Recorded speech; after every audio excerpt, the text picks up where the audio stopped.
জীবনটা পুরা প্রসেনজিতের পুরোনো সিনেমার মতো হয়ে গেছে। খালি অভাব, দুঃখ আর অশান্তি। একদম হাসায় কইছাস রে ভাই। হরে সগাই রে একই অবস্থা। তোর ফির কোন দিন থাই দুঃখ অশান্তি হল। ধনী বাপের এক বেটা, জেলায় যা চাস তাই পাস। ওটে তো হয়, যেটা চাং না ওটে তোর বেশি বেশি পাং। কি না চাওয়া বস্তু পাইস, ওই যে গুড়ি আর মুটকি। তোরটাও বাকি সব বস্তু দিয়াও মাঝে মাঝে গুড়ি মুটকি দেয়। তুই বাইক চাইলে বাইক পাস, মোবাইল চাইলে মোবাইল পাস, পয়সা কাপড় সব পাস। ওর মাঝে মাঝে মাঝে মাইর খাইলে কি হইব? আমরা যে না কিছুই পাই না, খালি মাইরটাই পাই। তোমাক তো খালি মাইরে দেয় রে ভাই।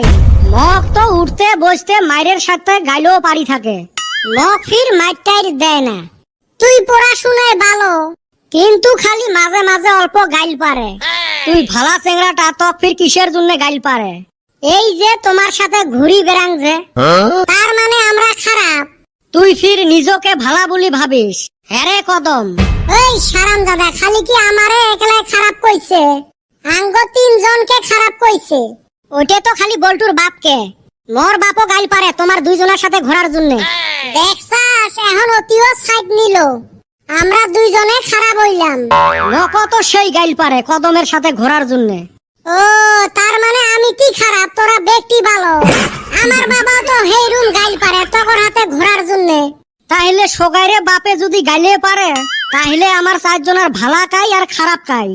এ সগাইরে বাপ মাওয়ে ভাবে নিজের বেটাটাই ভালা, বাকিগুলো সব খারাপ। ওইটা আমরা হে জানি কাই কেরুম, শোক শয়তানের আসারি।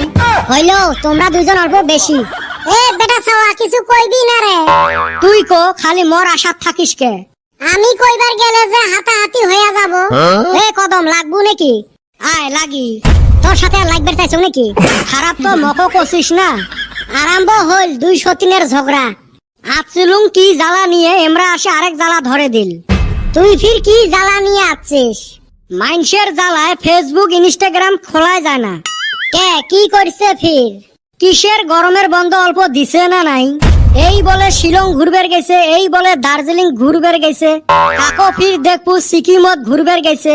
এই ফালে সরল পাড়া আরো কত ঝর্ণার ফটো দেখবো।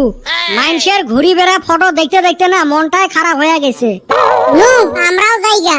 পকেটত নাই পয়সা, ফুটেনি আছে। এই সারাম দাদা আমার থাইকা 1200 টাকা আছে। তুই 1200 টাকা নিয়ে উরপত বিলত থাই ঘুরি আয়। শিলং দার্জিলিং ঘুরবার গেলে কমসে কম 10-12 হাজার টাকা লাগবে। আমার ঠাই টেহাও নাই, ওই জন্য যাওয়ার আশাও নাই। কিন্তু মানুষের ফটো দেখলে যে মন মানে না, আর গাও খালি জ্বলে। না দেখলে হইলো। মুই আর দেহং ফেসবুক ইনস্টাগ্রাম খুললে সামনত আসে। ওই যে ফার্স্টত যে কলুং আমার জীবনটাই প্রসেনজিতের পুরানা সিনেমার মতো হইছে, খালি দুঃখ আর দুঃখ। তাওরে ভাই দুঃখ থাকলেও কিন্তু গেদির হাতে প্রেম হইছিল। আঙ্গর কপালে তো ওইটাও জটে না। ওই দেখ সব কথা আনি ওই চেংড়ি ঢুকায়। তোরা মনে মনে ভাবস আমি মুখ দিয়া কইলাম। যাই হোক, আমরা তো আর ফাঁকত ঘুরবের যাইবার পাইবেন নই। গরমও পড়ছে, চলো আমরা জিঞ্জিরাম নদীর জায়গা ডুব দিয়ে আসি। দুই একটা ফটো উঠিলা আপলোড দিমু। তোর হাতে গেতে যে ডর করে, ওই যে পানির তলে প্যান খুইলা নেস। এ না নেং, তোর বিশ্বাস নাই। সরে মুই আসং না। তুই কইছাস যদি তাহলে অপর বিশ্বাস করলাম। যা আঙ্গরে দুঃখর জীবন জিঞ্জিরাম নদীতে গাও দই খাইগা। দার্জিলিং শিলং গেলাম না।